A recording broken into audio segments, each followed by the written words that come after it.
Que Deus ilumine sua vida. Determinamos que nenhuma inveja o tocará.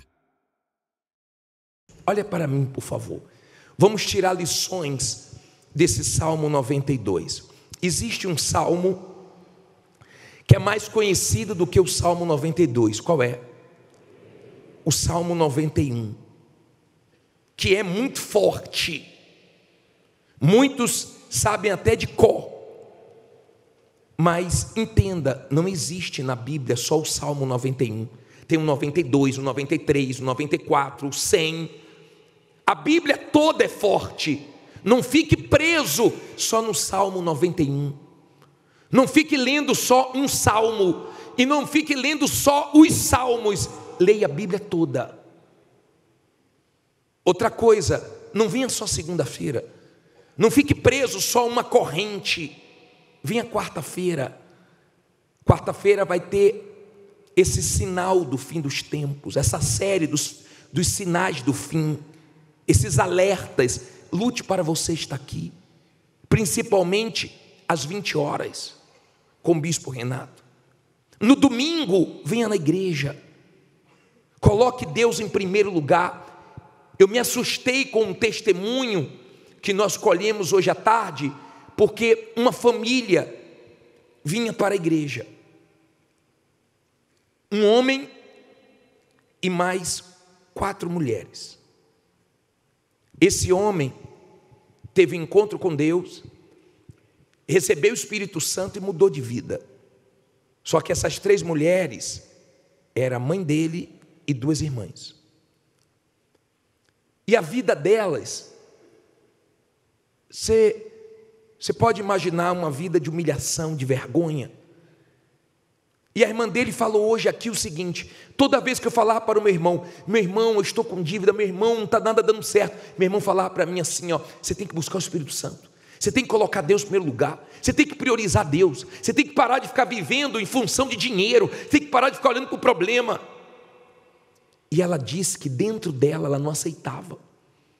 E ela falava assim: será que o Espírito Santo vai pagar minhas dívidas? Será que o Espírito Santo vai colocar comida na minha mesa? E enquanto ela rebatia, enquanto ela não aceitava, enquanto ela não valorizou o Espírito Santo, a vida dela não mudou. O dia que a ficha caiu, as 3 agora estão andando para frente. Mas depois que recebeu o Espírito Santo, enquanto não colocou ele em primeiro lugar, ele resistiu. Aprenda a valorizar Deus. Tenha Deus em primeiro lugar. O meu sonho é ver todos vocês aqui domingo. Eu ainda vou ver. O meu sonho é ver você valorizando o Espírito Santo, priorizando Ele, priorizando a sua salvação. Você sabe a diferença do dinheiro para o tempo? Dinheiro você sabe quanto tem. Tempo nós não sabemos quanto ainda vamos ter pela frente. E nós estamos vivendo o final dos tempos. Então priorize a sua vida espiritual. Domingo esteja aqui. Assim como você não deve só ler o Salmo 91, não venha só segunda. Domingo o Bispo Adilson vai estar às 7 da manhã, Bispo Renato Cardoso 9h30 da manhã, e nós vamos estar, se Deus permitir, às 18 horas na vigília pela sua alma. Em um dos 3 horários esteja aqui. Amém? Leve isso também para o seu trabalho. Não fique preso numa coisa só. Abra a visão, aprenda a inovar, aprenda a buscar coisas novas para o mercado. Abra seu entendimento para que Deus possa fazer coisas maiores na sua vida. Amém? Essa é a primeira lição que eu tiro do Salmo 92. Salmo que poucos já leram e é muito forte. Diz assim o versículo 1: bom é louvar o Senhor e cantar louvores ao teu nome, ó Altíssimo, para de manhã anunciar a tua benignidade e todas as noites a tua fidelidade, sobre um instrumento de 10 cordas e sobre o saltério, sobre a harpa com um som solene, pois tu, Senhor, me alegraste pelos teus feitos, exultarei nas obras das tuas mãos. Quão grandes são, Senhor, as tuas obras. Olha para mim, por favor. Vamos tirar lições. Não olhe para a Bíblia agora não. Bom é louvar a Deus. É começar o dia pela manhã, ao invés de ficar reclamando, lamentando, murmurando, é começar o dia louvando. Eu começo o dia louvando todo dia. Experimente isso. Se você começar o dia louvando, adorando, agradecendo, ao invés de começar reclamando, você vai terminar o dia agradecendo a Deus pela fidelidade dele. É bom acordar louvando a Deus. Bom é louvar o Senhor. Então não é bom reclamar, não é bom murmurar. Eu já falei para vocês que quando eu tenho algum sonho ruim, eu não fico contando para ninguém, eu repreendo. Quando eu sinto alguma coisa, alguma dor, alguma coisa, eu não acordo, poxa, acordei com uma dor. Você vê aquela pessoa todo dia acorda assim? Não dormi direito, acordei com uma dor. Hoje eu não acordei legal. Meu Deus, viver com a criatura dessa que de manhã já acorda assim, imagine à noite. Imagine passar o dia com ela. Imagine passar um dia com a pessoa que 7 da manhã, 8 da manhã, 9 da manhã, mal acordou, mal abriu a boca, já está reclamando. Eu não aguento. Se eu convivesse com uma pessoa assim, eu ia ficar cálice. Eu não ia aguentar. Por favor, eu não aguento. Bom é louvar a Deus, bom é agradecer a Deus, é ter espírito de gratidão, é acordar o dia determinando. Isso é uma arma para você vencer os maus pensamentos. O mal trouxe um pensamento negativo, o mal trouxe um pensamento de morte, o mal trouxe um pensamento de dúvida. Louve, adore a Deus, leia a Bíblia, engrandeça a Deus, porque o mal vai pensar o seguinte: espera aí, toda vez que eu trago um mau pensamento, ela louva a Deus, então eu vou parar de trazer os maus pensamentos.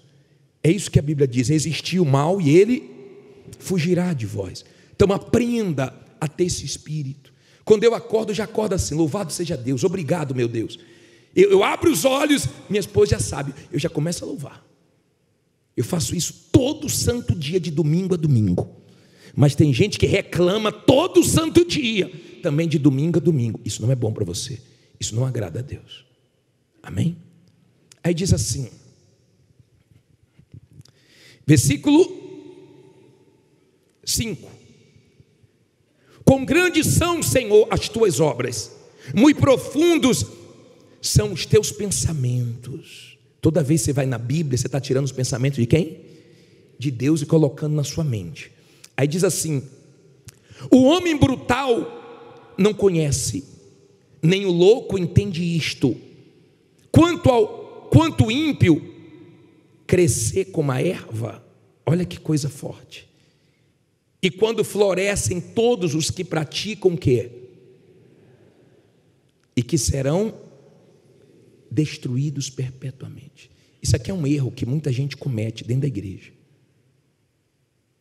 de ficar olhando a prosperidade do ímpio. Ele vai ter prosperidade por um tempo, daqui a pouco vai ser destruído. Você não deve comparar a sua vida com a vida dos outros. Eu já vi pessoas em conflitos, eu já vi pessoas mal dentro delas, dizendo assim: pô, não entendo, eu vou na igreja e o outro não vai na igreja, vende mais do que eu, tem mais do que eu. Esquece os outros, não compare sua vida com os outros. Leia o Salmo 73, Asaf quase se destruía, quase se acabava. Ele disse: os meus pés quase desvailaram, porque eu invejava a prosperidade do ímpio. Você fica comparando sua vida com os outros, com a dos outros, porque você não sabe como as pessoas estão vivendo dentro delas. O material não quer dizer nada. A pessoa pode conquistar o material nesse mundo de várias maneiras, mas muita gente tem muito, mas daqui a pouco vai sofrer muito na eternidade, porque não tem o principal, que é o Senhor Jesus. Valorize Ele, ao invés de ficar comparando sua vida com a vida dos outros. Quem tem Jesus tem um sim em todas as suas promessas. Então quem tem Jesus tem tudo. Cedo ou tarde as promessas vão se cumprir na sua vida. Mas não caia no erro de ficar comparando sua vida com A, com B ou com C, com um concorrente, com um familiar, com uma pessoa que não tem temor a Deus. Deixa a vida dela. Ela aparece, daqui a pouco desaparece, porque não tem salvação. E você tem, se você está com Jesus. Aí diz assim: mas tu, Senhor, és o Altíssimo para sempre.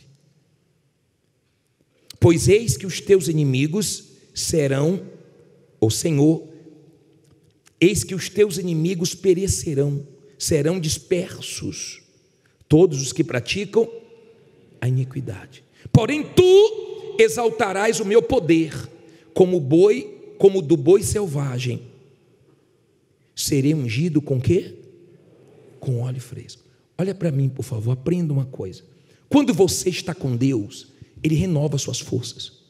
Por isso que você não para, por isso que você é renovado, por isso que você consegue continuar mesmo enfrentando tudo o que você está enfrentando. Ele te dá essa força, Ele exalta, Ele faz quando a sua está acabando, a dele te dá força para continuar. Você não para. Por isso que você não vê a pessoa que está bem espiritualmente naufragando, pedindo a morte, em desespero, porque Deus trabalha dentro dela. Agora, olha que ensinamento aqui no 11. Os meus olhos verão meu desejo sobre os meus inimigos, e os meus ouvidos o quê? Ouvirão meu desejo acerca dos malfeitores que se levantam contra mim. Aprenda uma coisa, olha aqui para mim, por favor. Escute isso. Se você tem muitos inimigos, se você tem muita gente que não gosta de você, se você tem muitas pessoas que te desejam mal, aprenda uma coisa: tem gente que nunca vai gostar de você enquanto tiver um mal dentro dela. Quem quer o seu mal porque dentro dela tem um mal. Por isso que ela não gosta de você. Mas se você me perguntar, bispo, o que é que o senhor desejaria se estivesse no meu lugar? O que é que o senhor desejaria para os meus inimigos? Eu desejaria que ele conhecesse o Deus que eu conheci. Eu desejaria que eles se convertessem. O mal que eu quero para quem quer o meu mal é que conheça o meu Deus. Eu não quero mal de ninguém. Se você é uma pessoa de Deus, você sabe que quem te abençoa é abençoado, quem te amaldiçoa é amaldiçoado. Mas quando você vê qualquer pessoa que quer o seu mal se destruindo, você tem compaixão, você não tem alegria, você não tem prazer, você não se alegra com a derrota de ninguém. Pelo contrário, você sente compaixão da pessoa. Você não comemora, está vendo? Porque tem gente que é maligna, né? E ela fica, está vendo? Foi mexer comigo, aconteceu isso. Foi mexer comigo, aconteceu aquilo. Não se alegre nem na derrota dos seus inimigos. Queira que eles encontrem a salvação em Jesus também. Não fique preocupado com eles. Você não tem que ficar preocupado com quem não gosta de você. Você sabe por que a pessoa não gosta de você. Tem gente que você não fez nenhum mal para ela e ela não gosta de você. Mas tem gente que você fez muito bem para ela e mesmo assim ela não gosta de você. Será que não dá para ver que tem um mal na vida dessa criatura? Ou dessas criaturas? E você vai ficar preocupado com elas? Com o que estão falando, com o que estão fazendo? Tem gente que é assim, ela fica muito preocupada com o que os outros falam dela. Você não vai conseguir carregar esse peso. Tem gente que quando está mal economicamente, ela tenta esconder de tudo que é maneira, com medo do que os outros vão falar, ou vão falar. Fica com a vergonha quando alguma coisa é exposta. Nós já falamos que todas as vezes que Deus permitir alguma coisa ser exposta na sua vida, é para fazer um grande testemunho depois. Todas as vezes que Deus deixar uma situação ser exposta, você não queria, mas Deus permitiu, é para te honrar grandemente. É para fazer uma coisa maior. Aprenda isso. Mas aqui tem um ensinamento profundo. Versículo 12 diz assim: o justo, aqui não é todo mundo não, quem é? O justo florescerá como a palmeira, florescerá, crescerá como o cedro no Líbano. Olha para mim, por favor, para você entender. Eu fui estudar sobre palmeira. Existem milhares de tipos de palmeiras, mas é interessante porque ela dá em tudo que é lugar. No deserto, a tamareira, ela é uma palmeira. É tão forte que aonde ela está no deserto, ela está sinalizando que lá embaixo tem água. ela dá um fruto muito doce. Você já comeu tâmara? É bem doce, faz até mel de tâmara. Quando você é uma pessoa justa, de fé, você é como uma palmeira. Você está vivendo situações amargas, mas você não fica amargo. Você está vivendo situações difíceis, mas para lidar com você é fácil. Você é uma pessoa que está recebendo mal, mas está saindo de você o que é doce, o que é bom. Então os problemas do lado de fora não te afetam, não afetam o seu casamento, a sua saúde. Não afeta a sua saúde, não afeta seu casamento, não afeta seu emocional. Ela continua verde, mesmo no calor, no tempo de sequidão, ela continua verdinha. Você sabe que tem gente que é fácil saber como ela está, né? Porque ela mostra. Se alguma coisa está mal, ela... Tem gente, se eu ficar lá na porta segunda-feira, eu já sei como é que foi a semana dela. Que ela chega...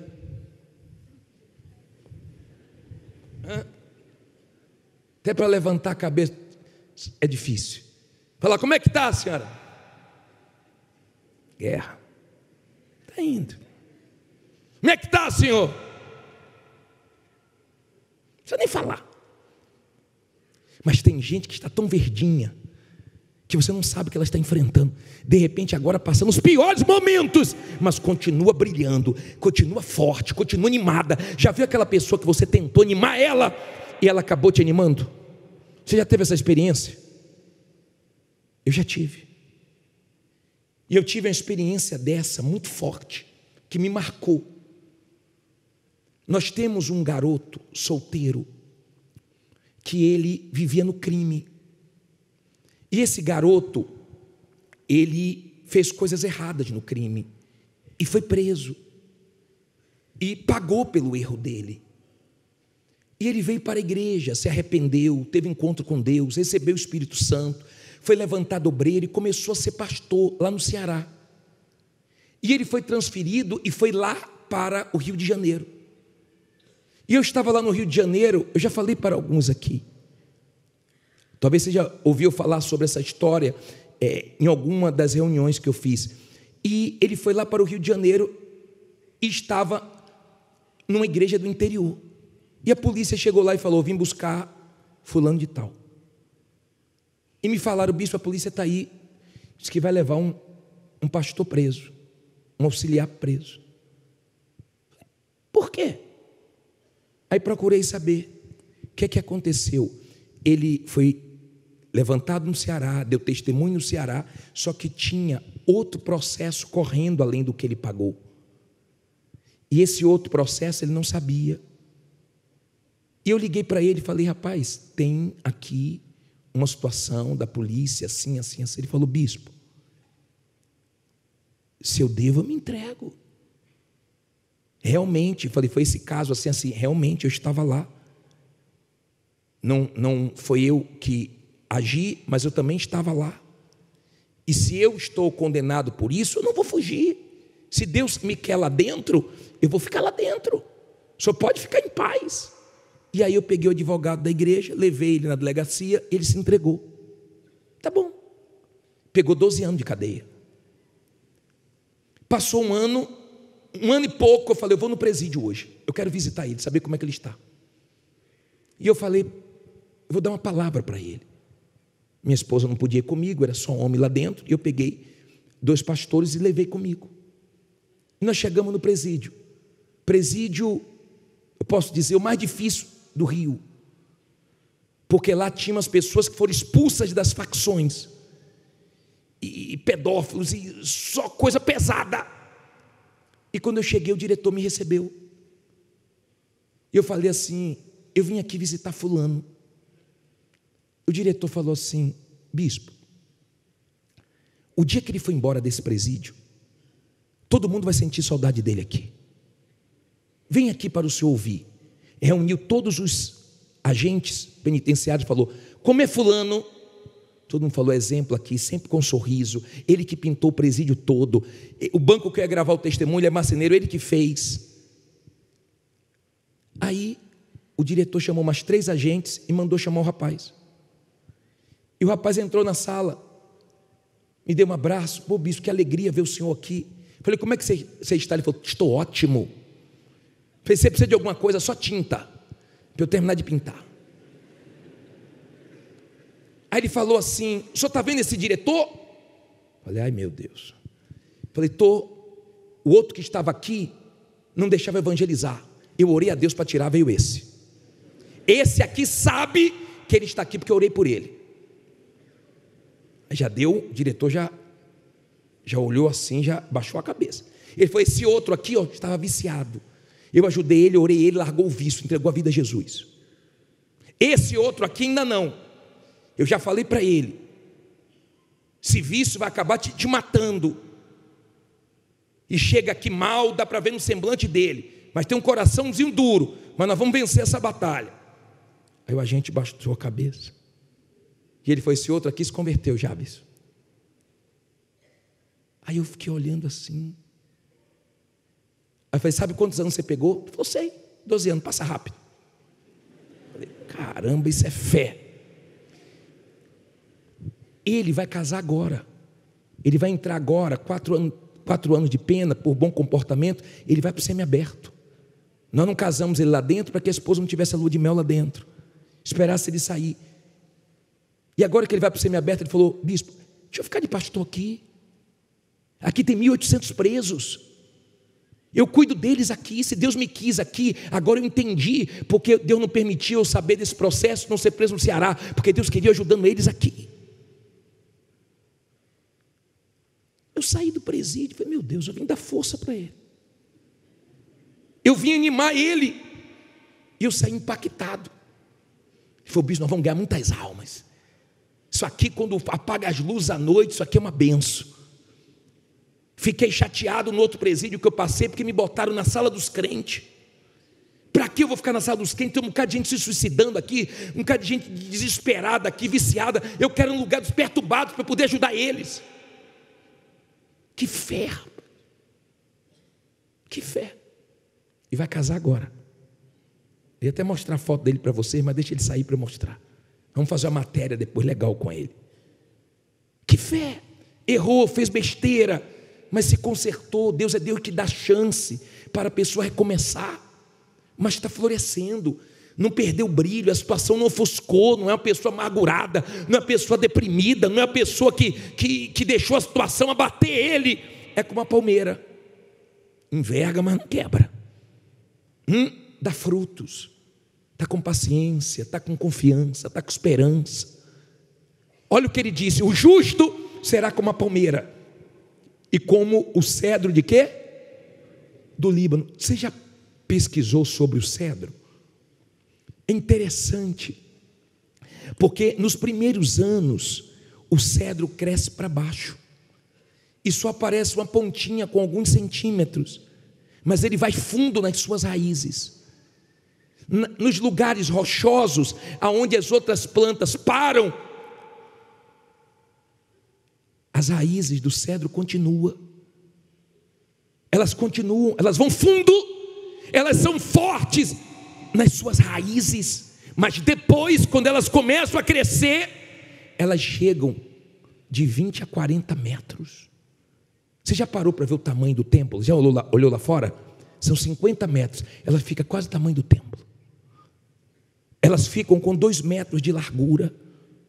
Elas aguentam as ventanias, elas aguentam as dificuldades, elas aguentam o tranco, porque tem raiz. Nós não gostamos de investir na base. Quando foi construído esse templo, eu vinha muito aqui, e milhões e milhões e milhões, e cadê essa obra, meu Deus, que só gasta? Mas era para fazer uma base forte, para depois construir esse prédio com segurança. Deu para você entender? Nós gostamos de ver logo a obra. Quando você vê uma casa construída na areia e uma casa construída na rocha, fora é tudo igual. Mas quando vem o vendaval, então uma cai e outra fica de pé. Quando você é como o cedro do Líbano, tem pedreiras pela frente, tem rochas pela frente, mas você tem fé em Deus, você não para, mesmo sem ver sinais, mesmo sem ver nada, mesmo vendo tudo o contrário, você continua crendo, por causa da sua fé. Então você pode não crescer rápido, você pode não crescer da noite para o dia, mas você sabe que você vai crescer. E quando você começar a crescer, você não para mais igual o cedro. Amém? Olha que interessante, diz aqui para terminar. Diz assim: os que estão plantados na casa de quem? Do Senhor, florescerão nos átrios do nosso Deus. Na velhice ainda darão frutos, serão viçosos e vigorosos. Olha para mim, por favor. Tem gente que quem plantou ela na igreja foi Deus. Você sabe que tem plantinha que você tira da terra fácil, com o dedinho você tira, mas tem árvore que você não consegue tirar, não. É muito forte, tem raízes, tem estrutura. Tem gente que é muito forte, a base dela com Deus é muito forte. Ela acorda com Deus, passa o dia com Deus, ela vive com Deus. Quando você quer conhecer uma pessoa, você conversa com a pessoa. Então a pessoa que quer conhecer mais a Deus, ela fica conversando com Deus, ela ora, ela busca conselhos, orientações, ela é forte, ela tem estrutura. Então ela foi plantada por Deus, ninguém tira, porque ela investe, não é para ficar mais fraca não, ela investe para cada dia ficar mais forte. Para ela estar na igreja é sagrado. Ela foi plantada na casa de Deus, onde ela vai dar muitos frutos. Foi Deus que plantou. Outros o mal tira, mas ela o mal não consegue tirar, porque foi Deus que plantou ela. Ela é plantada pelo Senhor, não é pelo homem, não é pela emoção, não é por uma bênção, é por um Deus. E não tem idade não, na velhice dá frutos, porque quando você é uma pessoa de fé, você não se troca por ninguém mais novo, porque Deus é com você. Agora olha que interessante o último versículo. Para anunciar que o Senhor é o quê? Ele é a minha rocha, e nele não há injustiça. Aprenda uma coisa, olha bem para mim agora e pegue essa última lição, por favor. Você não pode esperar 100% de nenhum ser humano, não dá. Você viu o testemunho falando? Apareceu uma agiota dizendo assim: vou te ajudar. Ele estava ajudando quem? Ele mesmo. Apareceu outro dizendo: eu vou te ajudar. Fez pior. Não espere 100% perfeição em ser humano nenhum. Você só vai encontrar 100% em Deus.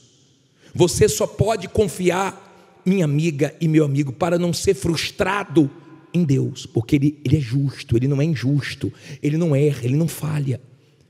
Quando Deus mandava o maná, Ele dizia assim: ó, não guarde para amanhã, porque amanhã eu vou mandar de novo. Quando guardavam, acontecia o quê? Apodrecia, estragava. Você já viu o cheiro das coisas podres? Quando alguma coisa está podre, quando você não joga um lixo fora, quando alguma coisa apodrece, você fala assim: tem alguma coisa podre aqui, está cheirando mal. A tenda que tinha o maná estragado, todo mundo sentiu o cheiro. Quem passava ali na porta sentiu o cheiro. Estragou, não confiou em Deus. É esse cheiro ruim que você exala para Deus com o seu medo, com a sua dúvida, com a sua ansiedade. Agora, quando você está com fé, você sabe que Ele vai suprir amanhã, vai suprir depois de amanhã, não vai falhar com você. Então a sua confiança, a sua fé exala o perfume para Ele. Por isso que sem fé é impossível, não agrada, porque o cheiro da dúvida, do medo, da incerteza chega como um cheiro de podridão para Deus.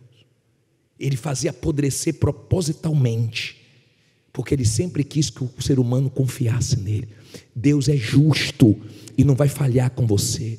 Olhe que horas são, você podia estar deitado agora na sua caminha, beleza, trabalhou o dia inteiro, você está aqui, lutando para não dormir. Tem gente que dá umas 2 piscadas já, mas está lutando contra o seu corpo, lutando contra a sua vontade. É tarde, mas eu vou, é longe, mas eu vou, acaba tarde, mas eu vou. E Deus também está lá de cima: pode continuar, porque eu também vou te abençoar. Fique em pé, diga: Deus vai me abençoar. Eu não tenho dúvida não. Nós vamos agora fazer o 3º clamor, e nós vamos ver as muralhas caindo, nós vamos ver, em nome de Jesus, sua vida avançando, e você terminando esse ano glorificando a Deus. Se Deus falou com você através desta mensagem, compartilhe. Inscreva-se em nosso canal e não esqueça de ativar o sino para ser notificado das próximas postagens.